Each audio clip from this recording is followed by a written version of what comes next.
Hello everybody, welcome to ఇచ్ముకు Telugu channel. మనం ప్రతిరోజు మన ఛానల్ ద్వారా నిఫ్టీ అండ్ బ్యాంక్ నిఫ్టీ చార్ట్ను అనాలిసిస్ చేస్తున్నాం based on option chain data ప్రకారం. అందులో భాగంగా రేపు ఎలా ఉండబోతుందో ఒకసారి అనాలిసిస్ చేద్దాం.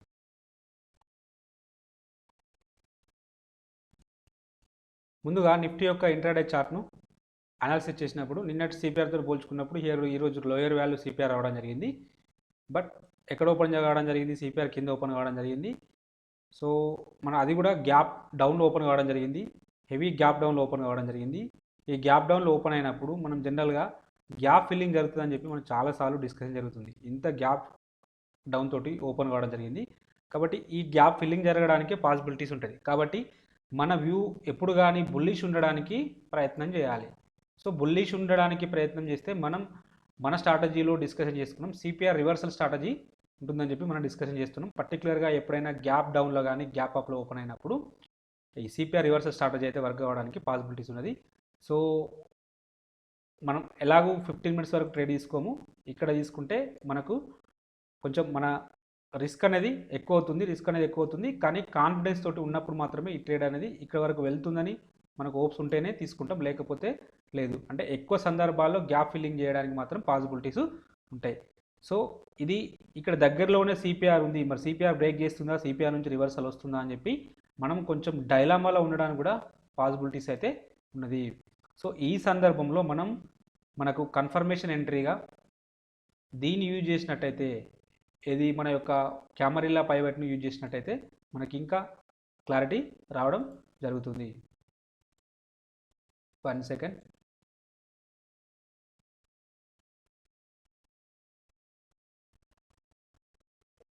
సో మనం కెమెరా ఇండికేటర్ని యూజ్ చేసినప్పుడు మనకు క్లియర్గా తెలుస్తుంది. ఏం తెలుస్తుంది? ప్రైస్ అనేది L3 అండ్ L4 మధ్యలో ఓపెన్ కావడం జరిగింది. L3 L4 మధ్యలో ఓపెన్ అయినప్పుడు మనం ఒకవేళ సెల్ సైడ్ వెళ్ళాల్సి వస్తే L4 బ్రేక్అవుట్ అయితేనే ట్రేడ్ తీసుకోవడానికి మనకు పాసిబిలిటీ ఉంటుంది. L4 అనేది బ్రేక్అవుట్ రాలేదు. సో బాడీ అనేది బ్రేక్అవుట్ రాలేదు కాబట్టి మనం సెల్ సైడ్ ఆలోచించము. మరి బై సైడ్ మాత్రమే ఆలోచిస్తాం. బై సైడ్ మాత్రం ఆలోచించినప్పుడు మన యొక్క ఎంట్రీ పాయింట్ ఎక్కడ అవుతుంది? మన యొక్క ఎంట్రీ పాయింట్ అనేది ఇది అవుతుంది. మన యొక్క స్టాప్ లాస్ ఇది అవుతుంది. ఇది స్కాల్పింగ్ పర్పస్లో యూజ్ అవుతుందని చెప్పి మనం ఆల్రెడీ డిస్కషన్ చేసుకున్నాం ఆపోజిట్లో పోయినప్పుడు. కానీ ఇక్కడ మనకు ఫేవర్గా ఉండే అంశం ఏంటిదంటే, ఇక్కడ గ్యాప్ డౌన్లో ఓపెన్ అయింది కాబట్టి ఈ గ్యాప్ అనేది ఫిల్లింగ్ చేయడానికి ప్రయత్నం జరుగుతుంది. కాబట్టి మనం ఇక్కడ ఎంటర్ అయినా కూడా మనకు ఇంకా ఎంత రివార్డ్ ఉండడానికి పాసిబిలిటీ ఉంటుంది.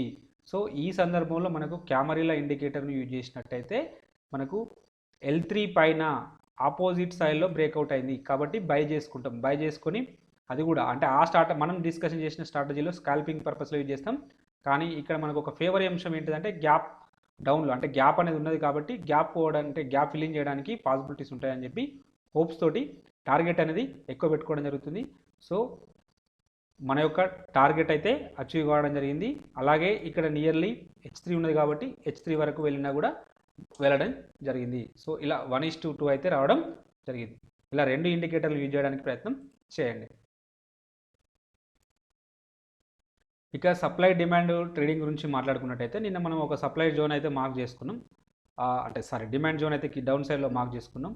సో ప్రైస్ అనేది అక్కడ వరకు రాలేదు ఎగ్జాక్ట్గా, అంటే కొంచెం పైనుంచి రిజెక్షన్స్ రావడం జరిగింది. సో ఇక్కడ మనం మార్క్ చేసుకున్నది బాడీ టు వీక్ మార్క్ చేసుకున్నాం. ఒకవేళ వీక్ టు వీక్ అనేది మార్క్ చేసుకుంటే మనకు ట్రేడ్ అనేది ఇనిషియేట్ అయ్యేది. కానీ ఈ సందర్భంలో మనకు స్టాప్ లాస్ అనేది 60 పాయింట్స్ ఉండడం జరిగింది. 60 పాయింట్స్ అనేది ఉండడం జరుగుతుంది. సో నిన్న మనం మార్క్ చేసింది ఓన్లీ బాడీ టు వీక్ మాత్రమే చేయడం జరిగింది. వీక్ టు బాడీ మాత్రమే ఉన్నది. ఒకవేళ వీక్ టు వీక్ చేసినట్టయితే మనకు ట్రేడ్ అనేది ఇనిషియేట్ అయ్యేది. అది మీ యొక్క ఇష్టం, ఎందుకంటే రిస్క్ అనేది పెరుగుతుంది. వీక్ టు వీక్ చేసినప్పుడు రిస్క్ అనేది పెరుగుతుంది. సో కానీ ఇక్కడ ఇంకొకటి కూడా ఇక్కడ 14 పాయింట్స్ తోటి మనం ఇంకొక డిమాండ్ జోన్ మార్క్ చేయడం జరిగింది. ఇంటర్మీడియట్ డిమాండ్ను ఇక్కడ చేసినప్పుడు ఇది ఆల్రెడీ ఓపెన్ అవడే ప్రైస్ అనేది గ్యాప్ డౌన్లో ఓపెన్ అయింది. అంటే మనం ఏదైతే డిమాండ్ జోన్ మార్క్ చేసామో ఆ డిమాండ్ జోన్ కింద మార్క్ చేసినాం, అంటే దాని కింద ఓపెన్ అయింది కాబట్టి సో మనం ఎలాగూ ఇది బ్రేక్అవుట్ రావడం జరిగింది. సో ఇది బ్రేక్అవుట్ అయిన తర్వాత ఇది మళ్ళీ ఫ్లిప్ జోన్గా మారుతుంది. ఇది డిమాండ్ జోన్ కాస్త సప్లై జోన్గా మారుతుంది. సప్లై జోన్గా మారినప్పుడు మనకు ఇక్కడ రిజెక్షన్స్ అయితే రావడం జరిగింది. కాబట్టి మనం ఇక్కడ ఎంట్రీ తీసుకుంటే మనం ఆల్రెడీ ఇక్కడ ఇంకొకటి మనం గతంలో డిస్కషన్ చేయడం జరిగింది. ఇక్కడ ఒక సప్లై జోన్ ఉందని చెప్పి ఎగ్జాక్ట్గా అక్కడ వరకు అయితే వెళ్ళింది. సో ఇది ఒకవేళ డే టైం ఫ్రేమ్లో వెళ్తే అంటే ఆఫ్టర్నూన్ సెషన్లో వెళ్తే ఇక్కడ మేబీ రిజెక్షన్స్ రావడానికి పాసిబిలిటీ ఉండేదేమో. సో మరి అది లాస్ట్ మూమెంట్లో వెళ్ళడం జరిగింది. సో వెళ్ళలేదు కాబట్టి మేబీ రేపు మళ్ళీ ఇక్కడ ఎక్కడైనా గ్యాప్ డౌన్లో ఓపెన్ అయితే ఫర్దర్గా ఈ లెవెల్కి వచ్చినప్పుడు రిజెక్షన్స్ ఉండడానికి పాసిబిలిటీస్ ఉన్నది. సో ఒకవేళ ఈ లెవెల్ వైలేషన్ అయినా ఇక్కడ ఇంకొక లెవెల్ ఉంది కాబట్టి దీన్ని కూడా వాచ్ లిస్ట్లో పెట్టుకోండి. ఇది ఫ్రెష్ జోన్ కాబట్టి మేబీ ఇక్కడ రిజెక్షన్స్ ఉండడానికి కూడా పాసిబిలిటీస్ అయితే ఉన్నవి. అలాగే రేపటి రోజున కొన్ని ఫ్రెష్ జోన్స్ గురించి మనం డిస్కషన్ చేసినట్టయితే ఇక్కడ ఒక జోన్ ఉన్నది. పర్టికులర్గా 15,572 దగ్గర ఒక జోన్ అయితే ఉన్నది, డిమాండ్ జోను. సో ఇక్కడ వరకు ఇక్కడ వస్తే ప్రైజెస్ అనేవి రిజెక్షన్స్ రావడానికి అవకాశం అయితే ఉన్నది. ఒకవేళ ఇక్కడ కూడా ఒక జోన్ ఉంది, బట్ ఇది ఆల్రెడీ టచ్డ్ జోన్. ఇది ఈరోజు ఇంట్రాడేలో వర్కౌట్ కావడం జరిగింది ఓన్లీ 7 పాయింట్స్ తోటి. ఇక్కడ ఒక మనం జోన్ డ్రా చేసినట్టయితే సో ఇమీడియట్గా ఇక్కడికి వచ్చేసి ప్రైజెస్ అనేవి మోర్ దెన్ 18 పాయింట్స్ పైన రివార్డ్ అయితే రావడం జరిగింది. 650 నుంచి ఆల్మోస్ట్ 750 వరకు వెళ్ళింది, నియర్లీ 100 పాయింట్స్ రావడం జరిగింది. ఇలా మనం జోన్స్ డ్రా చేసుకుంటే మన యొక్క స్టాప్ లాస్ అనేది తక్కువగా ఉంటుంది, రివార్డ్ అనేది ఎక్కువగా ఉండడానికి అవకాశం అయితే ఉంటుంది. కొన్నిసార్లు ఆ జోన్స్కు రాకపోవచ్చు, వచ్చినప్పుడు మాత్రం మంచి రివార్డ్ అయితే రావడానికి అయితే పాసిబిలిటీ ఉంటుంది. మోర్ దెన్ 1:3 అయితే ఉండడానికి అవకాశం అయితే ఉంటుంది. సరే చూడండి, ఈ జోన్ ఇది ఆల్రెడీ ఒకసారి కాబట్టి రెండోసారి పాసిబిలిటీస్ ఉంటుంది. ఒకవేళ లేదు ఇది వైలేషన్ అయితే మేబీ ఇక్కడ రిజెక్షన్స్ రావడానికి అయితే ఇక్కడ మనకు ఒక సపోర్ట్ జోన్ అయితే ఉన్నది, డిమాండ్ జోన్.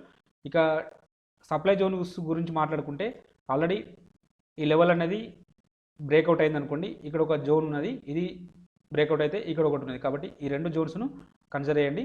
ఈ రెండు జోన్స్ అన్టచ్డ్ జోన్స్. ఇది అన్టచ్డ్ జోను, అలాగే ఇది అన్టచ్డ్ జోను, ఇది కూడా అన్టచ్డ్ జోన్. కాబట్టి ఈ రెండు లెవెల్స్ని ఒక్కసారి వాచ్ లిస్ట్లో పెట్టుకోండి. ఇది 20 పాయింట్స్ స్టాప్ లాస్, ఇది 12 పాయింట్స్ స్టాప్ లాస్. కాబట్టి ఈ రెండు లెవెల్స్ని ఒకసారి వాచ్ లిస్ట్లో పెట్టుకోండి. సప్లై జోన్లో డిమాండ్ జోన్లోకి వస్తే ఇది క్వాలిటీ డిమాండ్ జోన్ అండ్ ఇది tested zone, but second time possibility ఉంటుంది. Maybe second time stop loss hit కావడానికి కూడా అవకాశం కూడా ఉంటుంది. కాబట్టి ఈ రెండు జోన్స్ అంటే ఓన్లీ 6 పాయింట్సే కాబట్టి కొంచెం వాచ్ లిస్ట్లో పెట్టుకొని చూడండి. ఆప్షన్స్ అండ్ డేటాలోకి వచ్చినట్టయితే హైయెస్ట్ ఓపెన్ ఇంట్రెస్ట్ అనేది కాల్ సైడ్లో 16,000 దగ్గర ఉంది. సెకండ్ హైయెస్ట్ ఓపెన్ ఇంట్రెస్ట్ అనేది 15,800 దగ్గర ఉంది. థర్డ్ హైయెస్ట్ ఓపెన్ ఇంట్రెస్ట్ అనేది 900 దగ్గర ఉంది. నిఫ్టీ అనేది అప్ సైడ్ వస్తే ఫస్ట్ రెసిస్టెన్స్ ఇక్కడ ఉంటుంది, సెకండ్ రెసిస్టెన్స్ ఇక్కడ ఉంటుంది, థర్డ్ రెసిస్టెన్స్ ఇక్కడ ఉండడానికి పాసిబిలిటీ ఉన్నది. వీటిలో సిగ్నిఫికెంట్గా హైయెస్ట్ ఓపెన్ ఇంట్రెస్ట్ ఒకే రోజు ఎక్కువ బిల్డప్ అయిన లెవెల్ ఇది 16,000. కాబట్టి 16,000 అనేది స్ట్రాంగ్ రెసిస్టెన్స్ లాగా యాక్ట్ చేయడానికి పాసిబిలిటీ ఉన్నది. కాబట్టి ఇలా మనకు హైయెస్ట్ ఓపెన్ ఇంట్రెస్ట్ ఉండి మనకు సప్లై జోన్స్ అక్కడే ఉన్నట్టయితే వీటిని మనం స్ట్రాంగ్ జోన్స్గా కన్సిడర్ చేస్తూ అక్కడ ట్రేడ్ తీసుకోవడానికి ప్రయత్నం చేయడానికి పాసిబిలిటీ ఉంటుంది. అలాగే ఓవరాల్ సినారియోను పరిశీలించినప్పుడు మనకు పర్టికులర్గా ఇక్కడ వరకు లాంగ్ బిల్డప్ ఉంది, ఇటేమో షార్ట్ బిల్డప్ ఉంది. ఎనీహౌ మిక్స్డ్ ట్రెండ్ అయితే ఉన్నది. ఒకసారి పుట్ సైడ్ డేటాను కూడా పరిశీలిద్దాం, మనకి ఇంకా క్లారిటీ రావడం జరుగుతుంది.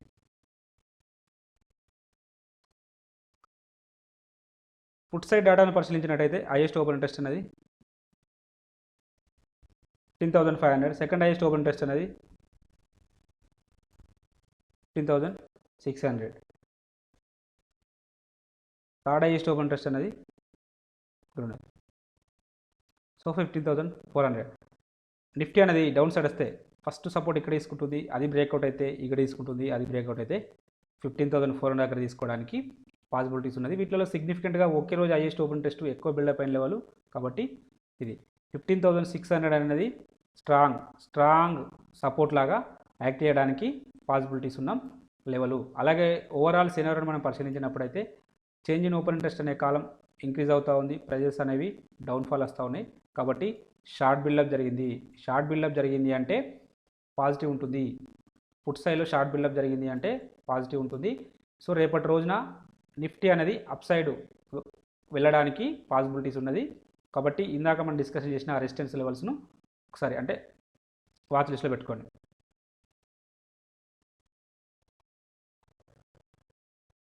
అకార్డింగ్ టు ఇచిముకి ఇండికేటర్ ప్రకారం మనం నిఫ్టీ చార్ట్ను అనాలిసిస్ చేసినట్టయితే క్యాండిల్ అనేది మంచి మారబోదు క్యాండిల్ తోటి కన్వర్జేషన్ లైన్ పైన క్లోజ్ కావడం జరిగింది. నిన్నటి రోజున మనం డిస్కషన్ చేయడం జరిగింది. ఒకవేళ ఈ లో బ్రేక్అవుట్ అయితే ఫర్దర్గా డౌన్ సైడ్ వస్తుందని చెప్పి, కానీ ప్రీవియస్ డే లో అనేది బ్రేక్అవుట్ రాలేదు. సో అప్ సైడ్ వెళ్తుంది.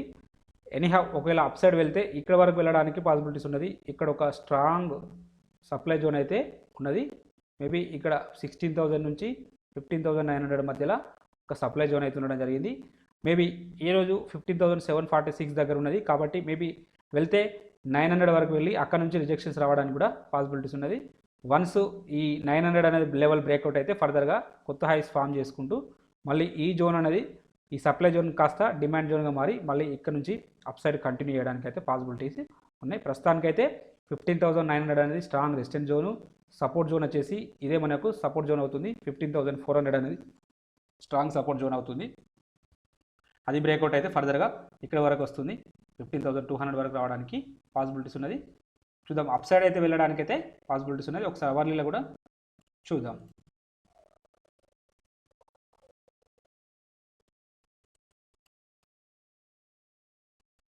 అవర్లీలో చూసినప్పుడు ఫ్యూచర్ కుమో అయితే బేరిష్లో ఉన్నది. సో రేపు ఒకవేళ గ్యాప్ అప్లో ఓపెన్ అయితే సో ఫర్దర్గా ఈ క్లౌడ్ పైన ఓపెన్ అవుతుంది. క్లౌడ్ పైన ఓపెన్ అయితే మనకు సో నెక్స్ట్ ఇక్కడ వరకు వెళ్ళడానికి పాసిబిలిటీస్ ఉన్నది. సేమ్ 15,900 వరకు 15,900 వరకు వెళ్ళడానికి పాసిబిలిటీస్ అయితే ఉన్నాయి. సో అప్పుడు ఇది ఫ్యూచర్ కుమో బులిష్లోకి మారుతుంది. వన్స్ ఇది బులిష్లోకి మారితే ట్రెండింగ్ ఉండడానికి పాసిబిలిటీస్ ఉన్నది. ఇన్ కేస్ ఒకవేళ గ్యాప్ డౌన్ ఓపెన్ అయితే ఫర్దర్గా ఈ రోజులా గ్యాప్ డౌన్ ఓపెన్ అయితే ఇక్కడికి వచ్చి ఇక్కడే రిజెక్షన్స్ రావడానికి కూడా పాసిబిలిటీస్ ఉన్నాయి. ఇక్కడ రిజెక్షన్స్ రావడానికి కూడా పాసిబిలిటీస్ ఉన్నాయి. కాబట్టి ఈ రెండు సినారియోలు కొంచెం జాగ్రత్తగా గమనించండి. ఒకవేళ గ్యాప్ అప్లో ఓపెన్ అవుతుందా, గ్యాప్ డౌన్లో ఓపెన్ అవుతుందా. గ్యాప్ అప్లో ఓపెన్ అయితే 15,900 టార్గెట్. ఒకవేళ గ్యాప్ డౌన్లో ఓపెన్ అయితే ఈ 15,800 వరకే వచ్చి మళ్ళీ రిజెక్షన్స్ రావడానికి కూడా పాసిబిలిటీస్ ఉన్నది. ఎనీహౌ ఒకవేళ లాస్ట్ చివరి నిమిషం అంటే లాస్ట్ 2 అవర్స్లో ఒకవేళ ఈ బ్రేక్ చేసుకుంటూ అప్ సైడ్ గ్యాప్ డౌన్లో ఓపెన్ అయితే లాస్ట్ 2 అవర్స్లో దీన్ని బ్రేక్ చేసుకుంటూ ఫర్దర్గా అప్ సైడ్ వెళ్ళడానికి అయితే పాసిబిలిటీ ఉన్నది. సో ఇది Nifty scenario. Bank Nifty intraday చార్ట్ను అనాలిసిస్ చేసినప్పుడు సేమ్ సినారియో నిఫ్టీలో అయితే ఎలాంటి సినారియో ఉంది, బ్యాంక్ నిఫ్టీలో కూడా అలాంటి సినారియోనే ఉండడం జరిగింది. గ్యాప్ డౌన్లో ఓపెన్ కావడం జరిగింది. గ్యాప్ డౌన్లో ఓపెన్ అయినప్పుడు మనం గ్యాప్ ఫిల్లింగ్ కోసం చూడాలని చెప్పి మనం డిస్కస్ చేసుకున్నాం. గ్యాప్ ఫిల్లింగ్ చేయడానికి ప్రయత్నం జరుగుతుంది. సో సిపిఆర్ కింద ఓపెన్ అయింది కాబట్టి సో మనం ఒక స్ట్రాటజీ డిస్కషన్ చేసినాం. సిపిఆర్ రివర్సల్ గ్యాప్ డౌన్ కానీ గ్యాప్ అప్ తోటి వచ్చినప్పుడు సిపిఆర్ రివర్సల్ స్ట్రాటజీ కూడా మనం డిస్కషన్ చేసినాం. ఆ స్ట్రాటజీ కూడా వర్కౌట్ అయింది. సో ఇక్కడ మనం ట్రేడ్ తీసుకున్నట్టయితే మన యొక్క టార్గెట్ సిపిఆర్ వరకు అంటే ఓన్లీ మన యొక్క స్టాప్ లాస్ అనేది ఇంత ఉంటుంది. మీ యొక్క రివార్డ్ అనేది అంటే తక్కువనే 1:1.5 అయితే ఉండడం జరిగింది. ఇది మీ యొక్క రివార్డ్ అవుతుంది. ఒకవేళ మనం కెమెరా ఇండికేటర్ను యూజ్ చేసినట్టయితే మనకి ఇంకా క్లారిటీ వస్తుంది. ఇంకా క్లారిటీ ఏంటి, ఇది ప్రైస్ అనేది L3 అండ్ L4 మధ్యలో ఓపెన్ కావడం జరిగింది. L4 మధ్యలో ఓపెన్ అయినప్పుడు మనం ఒకవేళ సెల్ సైడ్ వెళ్ళాలంటే ఈ లైన్ బ్రేక్ చేసుకుంటూ డౌన్ సైడ్లో క్లోజ్ అయినప్పుడు ఏదైనా ఒక బాడీ క్యాండిల్ అంటే ఏదైనా ఒక క్యాండిల్ క్లోజ్ అయితేనే దానిలో కిందనే మనం ట్రేడ్ తీసుకుంటాం. సో అలాంటి సందర్భం అయితే రాలేదు. L4 కింద బ్రేక్ చేసుకుంటూ డౌన్ సైడ్ వెళ్ళే సందర్భం రాలేదు. కాబట్టి మన వ్యూ ఏమవుతుంది, బుల్లిష్ ఉంటుంది. మన వ్యూ బుల్లిష్ ఉన్నప్పుడు సో మనం డిస్కషన్ చేసిన సిపిఆర్ రివర్సల్ కానీ లేదు అంటే L3ని బ్రేక్అవుట్ చేసేదాకా వెయిట్ చేసినట్టయితే ఇక్కడ బ్రేక్అవుట్ రావడం జరిగింది. మీ యొక్క స్టాప్ లాస్ అనేది ఈ L3 అండ్ L4 మధ్యలో ఉంటుంది కాబట్టి ఇది మీ యొక్క స్టాప్ లాస్ అవుతుంది. మీ యొక్క రివార్డ్ ఏమవుతుంది, ఆబ్వియస్గా ఈ దీనికి 1:2 టైమ్స్ లేదా 1:1.5 చూసుకుంటూ లేదు అంటే ఈ గ్యాప్ ఫిల్లింగ్ కోసం ఇక్కడ వరకు మీ యొక్క టార్గెట్ అవుతుంది. సో ఇలా ఈ రెండు ఇండికేటర్లను ఒకటేసారి యూజ్ చేసి చెప్పడం జరిగింది. ఇక్కడ చూడండి, ఇలా యూజ్ చేసుకుంటే మనకు కన్ఫర్మేషన్ అయితే ట్రేడ్ లభించడానికి పాసిబిలిటీ ఉన్నది. ఈజీగా మన టార్గెట్ అయితే అచీవ్ కావడం జరిగింది. ఇక సప్లై డిమాండ్ ట్రేడింగ్ గురించి డిస్కషన్ చేసినట్టయితే ఆల్రెడీ మనం ఒక లెవెల్ నిన్న డ్రా చేయడం జరిగింది. ఈ లెవెల్ ఆల్రెడీ ఒకసారి టెస్టెడ్ కావడం జరిగింది. రెండోసారి పాసిబిలిటీస్ ఉంటుందని చెప్పి డిస్కషన్ చేయడం జరిగింది. ఎగ్జాక్ట్గా అక్కడ నుంచే రిజెక్షన్ రావడం జరిగింది. చూడండి, ఫస్ట్ క్యాండిల్లో రిజెక్షన్ రావడం జరిగింది. సో ఇది మనకు జస్ట్ స్టాప్ లాస్ ఎంత 55 పాయింట్స్ 50.5 స్టాప్ లాస్ తోటి మనం మోర్ దెన్ 1:5 అంటే మోర్ దెన్ 1:3 అయితే రివార్డ్ అయితే రావడం జరిగింది. ఇక్కడ వరకు రావడం జరిగింది. సో ఇక మళ్ళీ రేపటి రోజున మాట్లాడుకున్నట్టయితే ఇది ఆల్రెడీ మనం ఏదైతే ఈ డిమాండ్ జోన్ ఈ సప్లై జోన్ అనుకున్నామో ఇది వైలేషన్ కావడం జరిగింది. కాబట్టి ఈ లెవెల్స్ను మనం ఫర్గెట్ చేసుకుంటూ వెళ్తే ఇక్కడ ఇంకొక జోన్ అయితే ఉండడం జరిగింది. ఇక్కడ ఒక 70 పాయింట్స్ తోటి ఇక్కడ ఇంకొక జోన్ అయితే ఉండడం జరిగింది. కాబట్టి ఇది కూడా ఆల్రెడీ టెస్టెడ్ జోన్, ఇది కూడా ఒకసారి టెస్టెడ్, బట్ రెండోసారికి పాసిబిలిటీ ఉంటుందన్న హోప్స్ తోటి మనం ట్రేడ్ తీసుకున్నట్టయితే మేబీ ఇక్కడ 35,400 దగ్గర రిజెక్షన్స్ రావడానికి కూడా పాసిబిలిటీస్ అయితే ఉన్నది. సో కాబట్టి ఇక్కడ మనకు హైయెస్ట్ ఓపెన్ ఇంట్రెస్ట్ కాల్ సైడ్లో కూడా 35,500 దగ్గర ఉన్నది. కాబట్టి మేబీ ఇక్కడ రిజెక్షన్స్ ఉండడానికి కూడా పాసిబిలిటీస్ ఉన్నాయి ఒకవేళ గ్యాప్ అప్లో ఓపెన్ అయితే. చూడండి ఈ లెవెల్స్ని ఒకసారి అయితే వాచ్ లిస్ట్లో పెట్టుకోండి. ఇక ఒకవేళ రేపు ఈ గ్యాప్ అంటే ఈ విత్ ఇన్ ద ట్రేడింగ్ రోజు లోపల ఇక్కడ ఒకటి డిమాండ్ జోన్ అయితే ఉన్నది. సో ఈ డిమాండ్ జోన్ కూడా కన్సిడర్ చేయడానికి ప్రయత్నం చేయండి. ఓన్లీ 18 పాయింట్స్ స్టాప్ లాస్ తోటి ఇక్కడ ఒక డిమాండ్ జోన్ అయితే ఉన్నది. ఒకవేళ ప్రైస్ అనేది ఇన్ బిట్వీన్లో ఉన్నప్పుడు మనం ఎలాంటి ట్రేడ్ తీసుకోవాలనుకున్నప్పుడు సో ఈ జోన్ కూడా కన్సిడర్ చేయడానికి ప్రయత్నం చేయండి. సరే ఈ జోన్ తర్వాత ప్రైస్ అనేది మూవ్ అనేది చాలా ముందుకెళ్ళింది కాబట్టి మేబీ ఈ జోన్కు పాసిబిలిటీస్ ఉన్నది. ఓన్లీ సింగిల్ బేస్ క్యాండిల్ ఉన్నది కాబట్టి మేబీ హై ప్రాబబిలిటీ ఉంటుంది. ఇన్ కేస్ ఇక్కడ కన్సిడర్ కూడా చేయొచ్చు, కానీ ఇక్కడ కన్సిడర్ చేస్తే ఆల్రెడీ ఇక్కడ మూడు బేస్ క్యాండిల్స్ ఉన్నాయి కాబట్టి మేబీ ఈ లెవెల్ కంటే ఈ లెవెల్ స్ట్రాంగ్ ఉండొచ్చు. మేబీ ఈ లెవెల్ దగ్గర రిజెక్షన్స్ ఉండడానికి పాసిబిలిటీస్ ఉంటాయి, అంటే వర్క్ చేయడానికి పాసిబిలిటీస్ ఉంటాయి, బట్ ఇది హై ప్రాబబిలిటీ ఉంది కాబట్టి ఈ లెవెల్లో ఒకసారి వాచ్ లిస్ట్లో పెట్టుకోవడానికి ప్రయత్నం చేయండి. ఇక అప్ సైడ్ గురించి మాట్లాడుకుంటే ఈ లెవెల్సే మనకు వర్కౌట్ కావడానికి పాసిబిలిటీస్ ఉన్నాయి. ఓకే, బ్యాంక్ నిఫ్టీ యొక్క ఆప్షన్ చేయండి, ఆటోలోకి వెళ్ళిపోదాం. బ్యాంక్ నిఫ్టీలో హైయెస్ట్ ఓపెన్ ఇంట్రెస్ట్ అనేది ఇక్కడ బిల్డప్ కావడం జరిగింది. సెకండ్ హైయెస్ట్ ఓపెన్ ఇంట్రెస్ట్ అనేది 36,000 దగ్గర బిల్డప్ కావడం జరిగింది. థర్డ్ హైయెస్ట్ ఓపెన్ ఇంట్రెస్ట్ అనేది ఇక్కడ బిల్డప్ కావడం జరిగింది. ఒకవేళ మనకు బ్యాంక్ నిఫ్టీ అనేది అప్ సైడ్ వస్తే ఫస్ట్ రెసిస్టెన్స్ ఇక్కడ ఉంటుంది, సెకండ్ రెసిస్టెన్స్ ఇక్కడ ఉండడానికి పాసిబిలిటీస్ ఉన్నది, థర్డ్ రెసిస్టెన్స్ ఇక్కడ ఉండడానికి పాసిబిలిటీస్ ఉన్నది. వీటిలో సిగ్నిఫికెంట్గా హైయెస్ట్ ఓపెన్ ఇంట్రెస్ట్ అనేది ఒకే రోజు ఎక్కువ బిల్డప్ అయిన లెవెల్ వచ్చేసి ఈ లెవెల్. కాబట్టి 35,500 అనేది స్ట్రాంగ్ రెసిస్టెన్స్ లాగా యాక్ట్ చేయడానికి పాసిబిలిటీ ఉన్నది. అలాగే ఓవరాల్ ట్రెండ్ను మనం పరిశీలించినప్పుడు చేంజ్ ఇన్ ఓపెన్ ఇంట్రెస్ట్ అనే కాలం ఇంక్రీజ్ అవుతూ ఉంది. ప్రైజెస్ అనేవి మిక్స్డ్ ట్రెండ్ అయితే ఉంది. పర్టికులర్గా ఇక్కడ వరకు లాంగ్ బిల్డప్ జరిగింది, ఇక్కడ వరకు షార్ట్ బిల్డప్ జరిగింది. So we cannot conclude here. So మనం ఇక్కడ ఏం చెప్పలేము కాబట్టి నెక్స్ట్ ఇక్కడికి వెళ్ళిపోవాలి, పుట్లోకి వెళ్ళిపోదాం. పుట్ సైడ్ డేటాను పరిశీలిస్తే మనకు క్లారిటీ వస్తుంది. పుట్ సైడ్ డేటాను పరిశీలించినట్టయితే హైయెస్ట్ ఓపెన్ ఇంట్రెస్ట్ అనేది 33 దగ్గర ఉన్నది. సెకండ్ హైయెస్ట్ అనేది 34 దగ్గర ఉన్నది. థర్డ్ హైయెస్ట్ అనేది 33.5 దగ్గర ఉండడం జరిగింది. కాబట్టి బ్యాంక్ నిఫ్టీ అనేది డౌన్ సైడ్ వస్తే ఫస్ట్ సపోర్ట్ ఇక్కడ తీసుకుంటుంది, సెకండ్ సపోర్ట్ ఇక్కడ తీసుకుంటుంది, థర్డ్ సపోర్ట్ ఇక్కడ తీసుకోవడానికి ప్రయత్నం జరుగుతుంది. ఒకవేళ వీటిలో సిగ్నిఫికెంట్గా హైయెస్ట్ ఓపెన్ ఇంట్రెస్ట్ ఒకే రోజు ఎక్కువ బిల్డప్ అయిన లెవెల్ వచ్చేసి ఇది. కాబట్టి ఈ లెవెల్ అనేది 33,000 అనేది స్ట్రాంగ్ సపోర్ట్ లాగా యాక్ట్ చేయడానికి పాసిబిలిటీస్ ఉన్న లెవెల్. దీన్ని కూడా కన్సిడర్ చేయడానికి పాసిబిలిటీస్ ఉన్నది. 25,000 అనేది కూడా సిగ్నిఫికెంట్ ఓపెన్ ఇంట్రెస్ట్ కాబట్టి దీన్ని కూడా 34,000 అనేది సెకండ్ స్ట్రాంగ్ సపోర్ట్గా యాక్ట్ చేయడానికి పాసిబిలిటీస్ ఉన్నది. కాబట్టి ఈ లెవెల్ ఒకసారి జాగ్రత్తగా వాచ్ లిస్ట్లో పెట్టుకోండి. అలాగే మనం ఈ ఓవరాల్ సినారియోని మనం పరిశీలించినట్టయితే చేంజ్ ఇన్ ఓపెన్ ఇంట్రెస్ట్ అనే కాలం ఇంక్రీజ్ అవుతూ ఉంది, ప్రైజెస్ అనేవి డౌన్ఫాల్ వస్తూ ఉన్నాయి. కాబట్టి షార్ట్ బిల్డప్ జరిగింది అంటే పుట్ సైడ్ షార్ట్ బిల్డప్ జరిగింది అంటే పాజిటివ్ ఉంటుంది, పాజిటివ్ ఉండడానికి పాసిబిలిటీస్ ఉన్నాయి. సో రేపటి రోజున బ్యాంక్ నిఫ్టీ అనేది అప్ సైడ్ వెళ్ళడానికి అవకాశం అయితే ఉన్నది. చూద్దాం ఏం జరుగుతుందో. అలాగే ఒకసారి ఇచ్చుముఖి ఇండికేటర్ ప్రకారం కూడా అనాలిసిస్ చేద్దాం.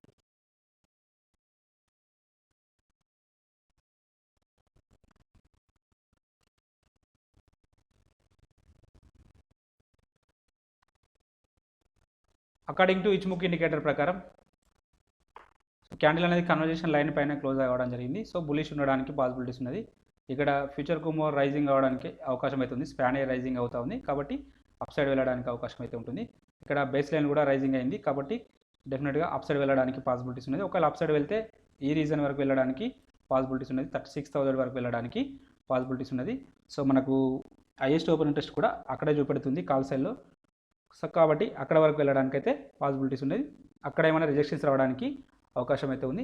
ఒకవేళ డౌన్ సైడ్ సినారియోని మాట్లాడుకున్నట్టయితే ఒకవేళ గ్యాప్ డౌన్లో ఓపెన్ అయితే లేదా ఈ కన్వర్జేషన్ లైన్ కిందనే ఓపెన్ అయితే సో ఫర్దర్గా ఇక్కడ వరకు రావడానికి పాసిబిలిటీస్ ఉన్నది. ఈ లెవెల్ వచ్చేసి 34,000 కాబట్టి 34,000 వరకు రావడానికి పాసిబిలిటీస్ ఉన్నది. ఇన్ కేస్ 34,000 అనేది బ్రేక్ డౌన్ అయితే ఫర్దర్గా ఈ 33,500 33,000 వరకు రావడానికి పాసిబిలిటీస్ ఉన్నది. అప్ సైడ్ అయితే 36,000, డౌన్ సైడ్ అయితే 34 అండ్ 33,500 33 వరకు వెళ్ళడానికి పాసిబిలిటీస్ ఉన్న లెవెల్. కాబట్టి ఇక్కడ మనకు ఫ్యూచర్ కుమో బులిష్లో ఉంది, స్పాన్ ఏ రైజింగ్ అవుతూ ఉంది, బేస్ లైన్ రైజింగ్ అవుతూ ఉంది.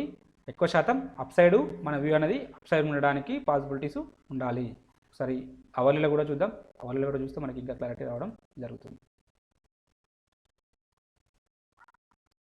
అవర్లీలో మనం డిస్కషన్ చేసినప్పుడు అవర్లీలో ప్రస్తుతానికి క్యాండిల్స్ అయితే క్లౌడ్ కింద ఉన్నాయి కాబట్టి బెరిష్నెస్ ఎక్స్పెక్ట్ చేయొచ్చు. కానీ ఈ క్లౌడ్ అనేది చాలా తిన్నుగా ఉన్నది కాబట్టి మేబీ ఏ క్యాండిల్ అయినా దీన్ని బ్రేక్ చేసుకుంటూ ముందుకెళ్ళడానికి అయితే పాసిబిలిటీ ఉన్నది. ఏ క్యాండిల్ అయినా దీన్ని బ్రేక్ చేసుకుంటూ ముందుకెళ్ళడానికి పాసిబిలిటీస్ ఉన్నది. కాబట్టి ఒకవేళ ముందుకెళ్తే ఫస్ట్ రెసిస్టెన్స్ ఇక్కడ ఉంటుంది. ఫస్ట్ రెసిస్టెన్స్ 35,500 ఉంటుంది. ఇన్ కేస్ అది బ్రేక్అవుట్ అయితే 35,800 దగ్గర ఇంకొక రెసిస్టెన్స్ ఉంటుంది. కాబట్టి ఇవి రెసిస్టెన్స్ లెవెల్స్. ఒకవేళ సపోర్ట్ లెవెల్స్ గురించి మాట్లాడుకున్నట్టయితే 34,000 నెక్స్ట్ ఇమీడియట్ సపోర్ట్ అవుతుంది. ఒకవేళ ఇక్కడ క్లోజ్ అయింది అక్కడ ఓపెన్ అయితే మాత్రం ఫర్దర్గా ఇక్కడ మధ్యలో ఇంటర్మీడియట్ సపోర్ట్ అనేది ఇక్కడ ఉంటుంది. 34,500 అనేది ఇంటర్మీడియట్ సపోర్ట్గా యాక్ట్ చేయడానికి పాసిబిలిటీ ఉంటుంది. కాబట్టి ఈ లెవెల్స్ని ఒక్కసారి వాచ్ లిస్ట్లో పెట్టుకోవడానికి ప్రయత్నం చేయండి. ఇది బ్యాంక్ నిఫ్టీ యొక్క సినారియో. అలాగే మనం daily intraday stocks paper trading పర్పస్లో కొన్ని డిస్కషన్ చేయడం జరుగుతుంది. వీటిని ఒకసారి అబ్జర్వేషన్ చేయండి. మీకు ఈ కంటెంట్ నచ్చినట్టయితే తప్పక లైక్ చేస్తూ షేర్ చేయగలరు. అలాగే సబ్స్క్రైబ్ చేసుకోగలరు. Thank you everybody.